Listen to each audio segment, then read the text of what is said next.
Salut à toutes et à tous, c'est comme toujours un immense plaisir de vous retrouver dans cette émission dédiée au plus beau des sports, le football. Et aujourd'hui, il sera beaucoup question de la Coupe du Monde Russie 2018 qui est entrée dans sa dernière ligne droite. Voici les titres. 4 équipes pour un trophée, France, Belgique et Angleterre, Croatie, ce sont les affiches des demi-finales de ce mondial ébouriffant. Une seule certitude, le vainqueur sera européen. Le Brésil éliminé, qui est désormais le grand favori pour la succession de l'Allemagne, l'avis de notre consultant Alassane Dia. Dans cette émission où nous parlerons également du gros coup de balai de la CAF chez les arbitres à la suite du scandale de corruption révélé par un journaliste ghanéen. 11 d'entre eux ont été suspendus d'un temps à vie. Les détails à suivre tout à l'heure.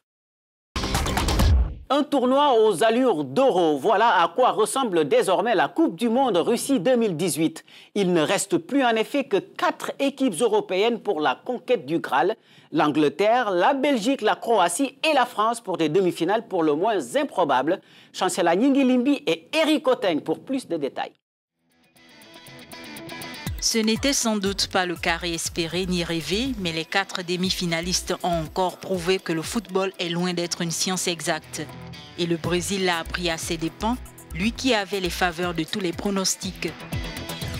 C'est dire la performance des Belges qui ont écarté cette Seleção dont la montée en puissance semblait en avoir fait un intouchable.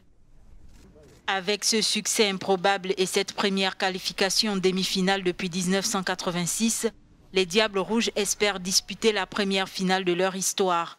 Mais pour cela, il faudra soulever la montagne française, des Bleus qui ont retrouvé des couleurs et une solidité qui les place dans la peau de nouveaux favoris au sacre. Leur victoire sur l'Argentine avait laissé germer les signes d'une révolte après un début poussif, une renaissance confirmée par le succès tranquille devant l'Uruguay.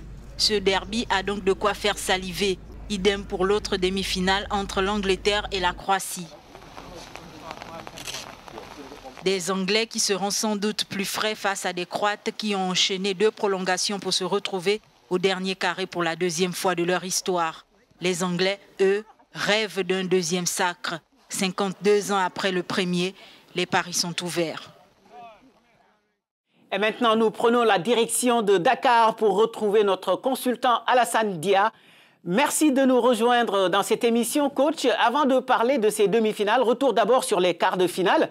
Encore un favori qui tombe de haut, le Brésil. Comment expliquer son élimination par la Belgique? Mais oui, encore un grandissime favori qui tombe, en l'occurrence le Brésil, qui jusque-là, en tout cas, avait semblé imperturbable. Mais on avait quand même un peu de crainte parce qu'en face, il y avait une belle équipe de la Belgique qui a su remarquablement jouer le coup. Et si aujourd'hui le Brésil est sorti, c'est vrai qu'il y a d'abord les prouesses de Thibaut Courtois, le gardien de but, et à côté de la performance des attaquants de la Belgique, mais aussi à cause d'une première période brésilienne complètement ratée.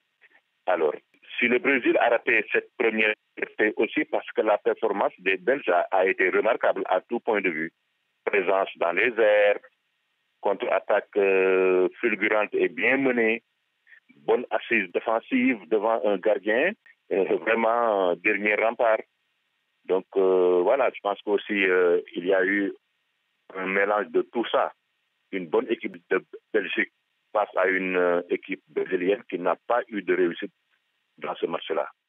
Alors, les Belges vont retrouver justement la France en demi-finale. Une belle affiche en perspective, n'est-ce pas? Oui, une belle affiche. L'équipe de France qui monte peu à peu en puissance.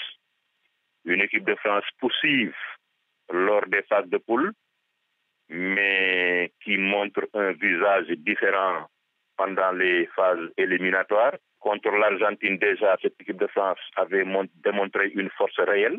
Elle a encore haussé son niveau face à l'Uruguay. Elle a su marquer des buts et gérer tranquillement son match sans difficulté majeure, ce qui nous laisse en tout cas penser qu'on aura un derby, parce que c'est 2 voisins de haute facture lors de ce match-là. L'autre demi-finale va opposer l'Angleterre à la Croatie. Ça ne risque pas d'être compliqué pour les Croates qui viennent tout de même d'enchaîner 2 prolongations. Mais ce sera compliqué pour les Croates. Déjà, ils ont commencé à montrer des signes. Et les 2 prolongations ont été d'une intensité inouïe. Ce qui fait que donc, pratiquement, les joueurs croates étaient sur les genoux. Ils ont eu beaucoup de baraka parce que quand même les séries de pénalty, c'est un peu aussi de la chance qu'il faut avoir. Il faut avoir les nerfs solides. Mais jusqu'à quand? Et ces Anglais-là, à qui en tout cas tout semble réussir, même face à une équipe généreuse de la Suède, ils ont su utiliser peu de moyens pour en tout cas s'en sortir. Et ils vont revenir très frais pour affronter des Croates qui sont pratiquement carbonisés. Alors avant de vous quitter, jouons un peu au jeu des pronostics. Quel est votre favori à présent? Alors, pronostic difficile, très difficile parce que c'est pratiquement 4 équipes qui n'étaient pas attendues tellement pour le dernier banquet du dimanche 15 juillet. C'était peut-être des outsiders. Bon, la France et la Belgique pouvaient chacune d'entre elles maintenant jouer le rôle de favori, mais elles vont se rencontrer. Si l'une ou l'autre de ces 2 équipes sort, elle a beaucoup de chances d'être le champion du monde au soir du 15 juillet.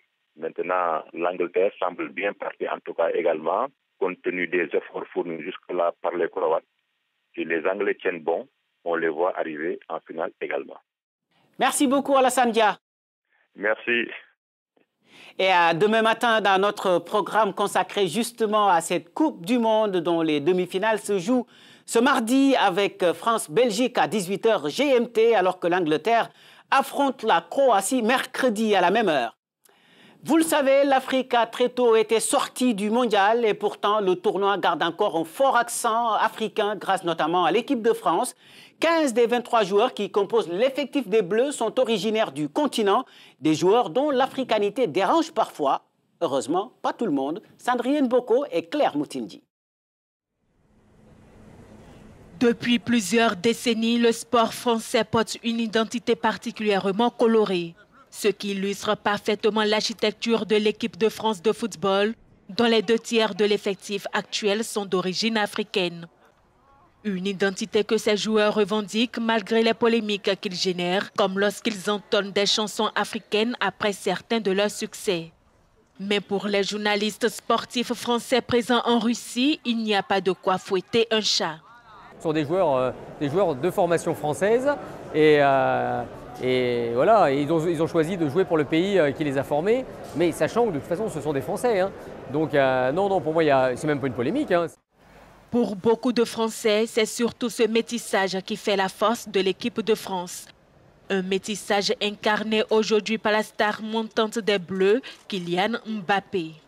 Lui, il se sent avant tout français, il se sent justement, comme je disais tout à l'heure, enfant de l'histoire de la France. Il est fier de ses origines camerounaises par son père, algérienne par sa mère, mais il est aussi fier d'être né en France, il est fier de porter le maillot français.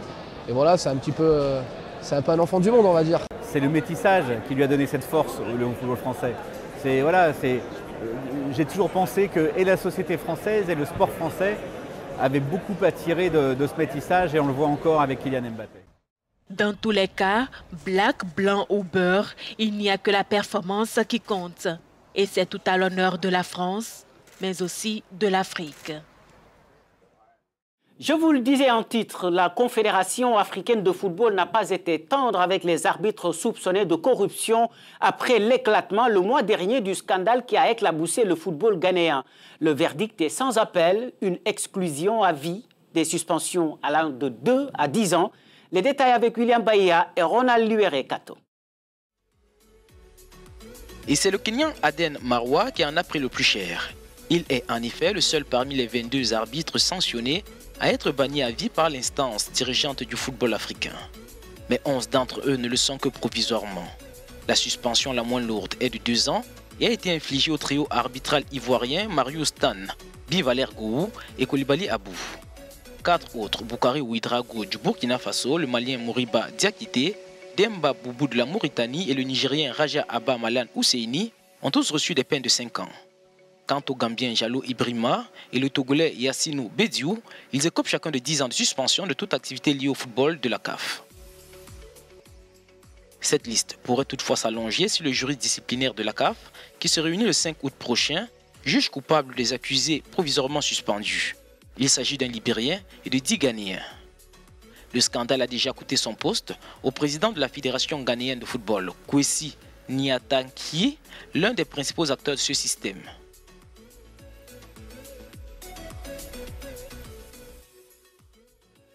Et puis, sachez que le nouvel entraîneur de l'équipe nationale de Côte d'Ivoire a été officiellement installé jeudi.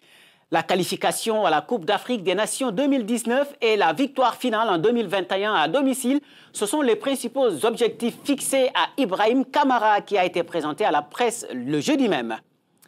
Et c'est là-dessus qu'on se quitte, mais vous pouvez retrouver Football Planet sur notre site www.africanews.com et la discussion se poursuit aux adresses qui s'affichent au bas de votre écran. Je vous donne rendez-vous demain à 6h30 GMT dans notre programme consacré à la Coupe du Monde.